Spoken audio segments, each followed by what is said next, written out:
dengan fadilah bacaan-bacaan zikir, ya, bacaan-bacaan potongan ayat-ayat Al-Quran, ya, zikir, ya, sholawat dan lain sebagainya. Ya Allah, jauhkan kita dari segala macam mara bahaya, khususnya adalah ya bahaya COVID-19 ini. Mudah-mudahan yang sakit Allah sembuhkan penyakitnya. Amin amin ya rabbal alamin. Selanjutnya, ya, tausiah singkat pada hari ini adalah membahas, ya, judulnya adalah cara menghormati non-muslim. Bismillahirrahmanirrahim. Allahumma sholli wa sallim ala sayyidina Muhammadin al-Fatih lima ughliq wal khatimi lima sabaq nasiril haqqi bil haqqi wal hadi ila siratikal mustaqim wa ala alihi haqqa qadrihi wa miqdarihi al-azim. Subhanaka la ilma lana illa ma 'allamtana innaka antal alimul hakim. Rabbi syrah li sadri wa yassir li amri wahlul 'uqdatam min lisani yafqahu qawli birahmatika ya arhamar rahimin. Bapak Ibu sekalian, ya, ini berhubung, ya, beberapa hari lagi ini ada namanya hari raya, ya, saudara-saudara kita mungkin, ya, di Wisma Atlet ini mungkin ada pasien juga, ada juga nakes juga yang merayakannya.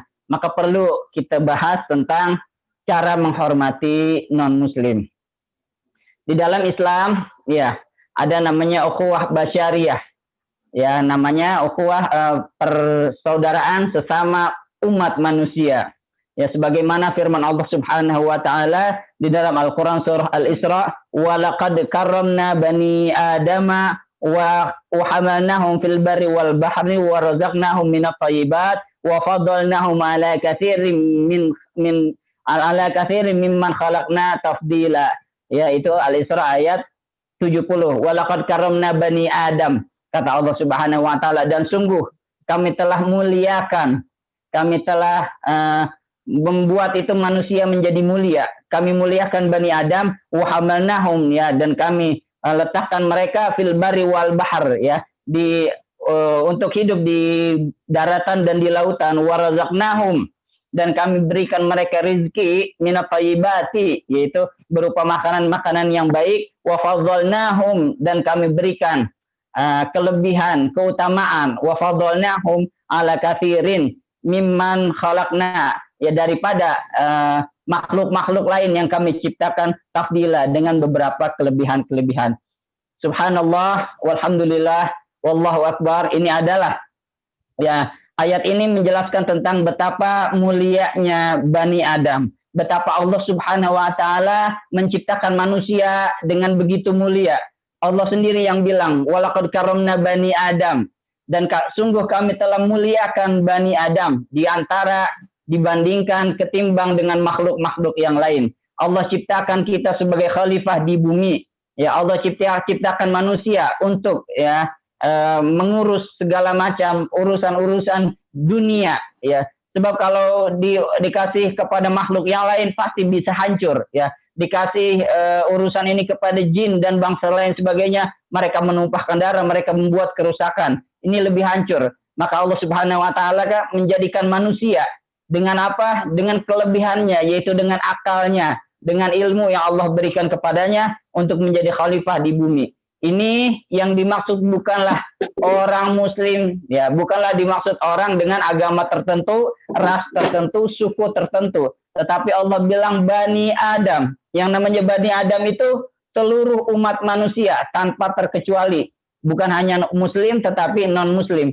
Allah memuliakan manusia, karomna Bani Adam, ya.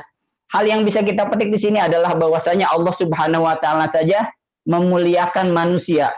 Ya, maka dari itu kita, ya, sebagai manusia pun harus sama memuliakan sesama manusia. Tidak boleh kita diskriminasi, tidak boleh kita memperlakukan orang lain lebih rendah ketimbang orang yang golongannya lain. Tidak boleh kita membedakan yang ini suku yang ini suku itu, ya. Kita tidak boleh membedakan kulit hitam dan kulit putih, ras ini dan ras itu. Kita tidak boleh membedakan, sebab apa? Allah sendiri sudah memuliakan.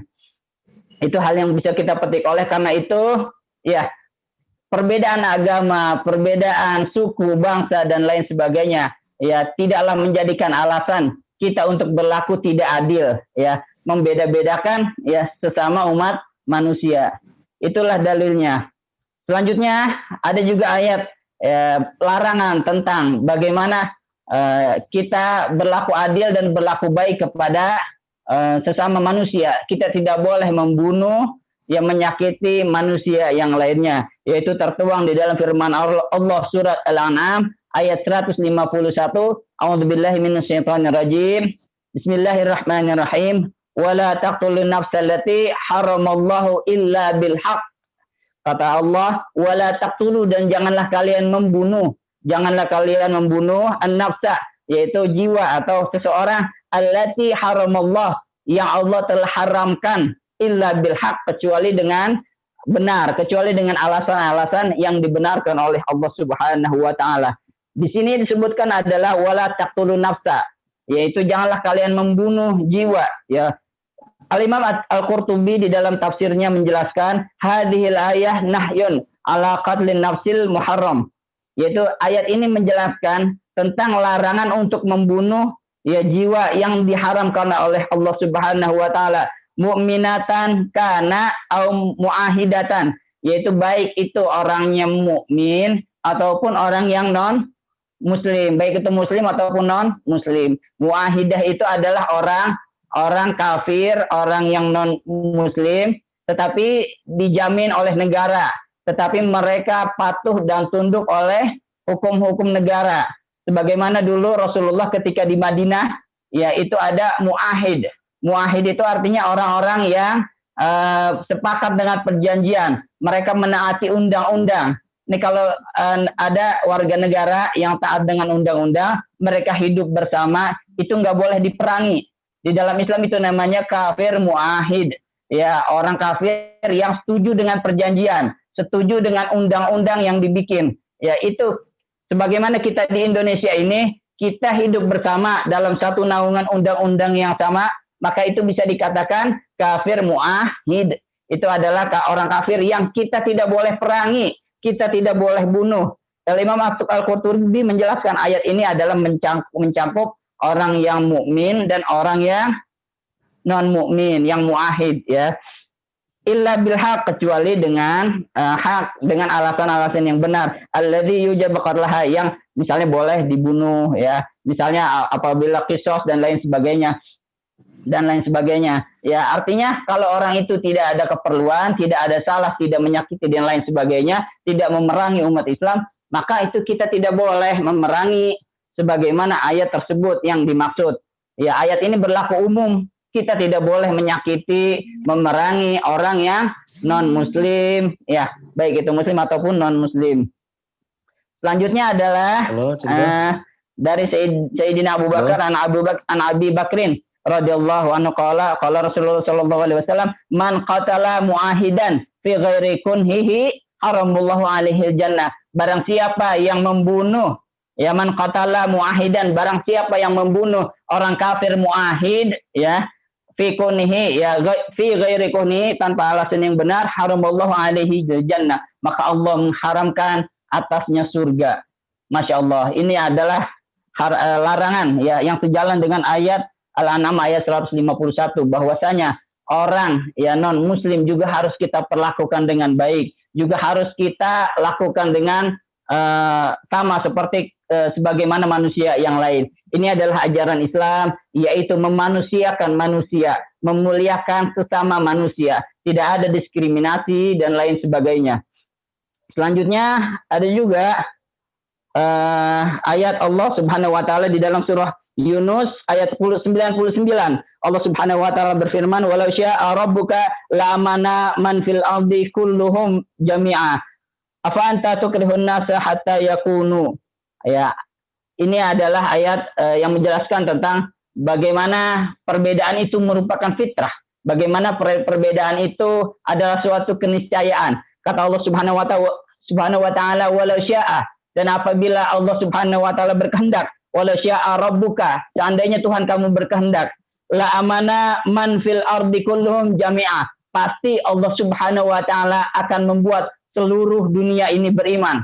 Kata Allah, kalau Allah berkehendak, Allah mau saja, bisa saja Allah menjadikan semua orang beriman, semua orang muslim. Tapi apa kata Allah? Allah tidak membuat demikian. Allah membuat perbedaan dan lain sebagainya. Afa anta tukrihun nas hatta yakunu mu'minin, maksudnya. Apakah kamu membenci manusia? Apakah lantaran hal itu kamu beralasan untuk membenci orang lain? Ya, hatta tu'minu, sampai mereka beriman. Masya Allah, ini adalah ya ajaran Islam yang sesungguhnya, bahwasanya perbedaan itu tidak menjadikan kita untuk saling membenci. Ya, jangan sampai kita membenci seseorang ya lantaran orang itu tidak beriman, lantaran orang itu ya tidak mempercayai Allah Ta'ala, tidak satu golongan dengan kita, tidak satu sepemahaman dengan kita. Itu adalah ya suatu keniscayaan. Perbedaan adalah suatu keniscayaan yang Allah sendiri yang buat, tidak bisa dihindari. Ya, Allah menciptakan bermacam-macam. Ya, hikmahnya adalah inna akramakum indallahi atqakum. Yang paling mulia di sisi Allah adalah orang yang paling bertakwa. Ya, jadi tugas kita di dunia adalah memuliakan sesama manusia. Urusan nanti di akhirat, apakah Allah mau memuliakan dia ataupun mau menghinakan, itu urusan Allah di akhirat. Tetapi adalah tugas kita di dunia adalah berbuat baik sesama manusia. Ada beberapa contoh ya yang Rasulullah Shallallahu Alaihi Wasallam dan para sahabat contohkan tentang bagaimana cara menghormati non Muslim. Di antaranya adalah suatu ketika, ya, ini sumbernya adalah di Sahih Bukhari. Di dalam Sahih Bukhari dijelaskan tentang menghormati jenazah. Suatu ketika Rasulullah dan beberapa sahabat ya sedang duduk, kemudian datanglah iring-iringan rombongan pengantar jenazah. Ketika itu jenazahnya bukan jenazah Muslim, tetapi Rasulullah kemudian bangun dan berdiri. Ya, untuk apa? Sebagai penghormatan kepada jenazah itu. Ya, sahabat kan bertanya, ya Rasulullah, itu kan jenazahnya Yahudi. Kata Rasulullah, ya kalau bahasa kitanya, ya bukankah itu juga manusia? Artinya apa? Ya walaupun ya orang itu sekalipun beragama Yahudi, ya walaupun jenazah itu beragama Yahudi, bukan berarti kita tidak boleh menghormati, bukan berarti kita tidak bisa menghormati, bukan berarti kita abai terhadap ya jenazah tersebut. Ya, dan yang kedua adalah poinnya bahwasanya itu jenazah saja Rasulullah muliakan. Masya Allah, ini jenazah, ya jenazah itu kan orang meninggal, Rasulullah muliakan, apalagi ya orang yang masih hidup. Ya banyak ya di Madinah, Rasulullah ketika di Madinah dan para sahabat juga, itu Madinah kotanya sangat beragam. Ya bukan cuma orang Muslim saja yang tinggal di sana, tetapi juga ada non-Muslim, ada Yahudi, ada Nasrani dan lain sebagainya. Tetapi Rasulullah bisa hidup berdampingan dengan damai, ya dengan tenang, ya tanpa saling berperang dan lain sebagainya.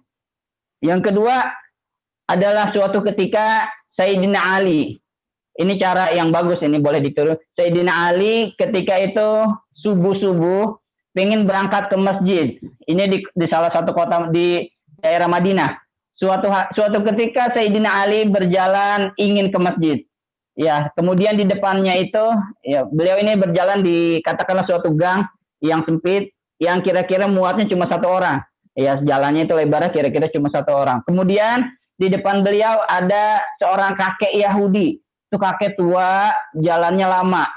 Ya, lama bener itu. Sayyidina Ali lantas tidak suruh orang itu minggir, ya. Tidak menyuruh orang tua itu minggir. Kemudian dia berjalan pelan-pelan di belakang orang tua itu. Dia mengikuti, bukan mengikuti membuntuti, maksudnya dia mengikuti.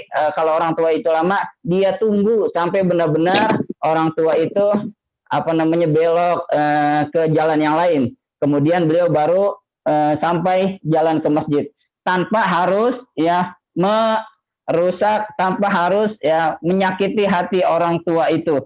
Subhanallah. Sehingga orang tua itu bisa jalan dengan baik, dipersilahkannya orang itu jalan tanpa harus menyuruh minggir orang tua tersebut.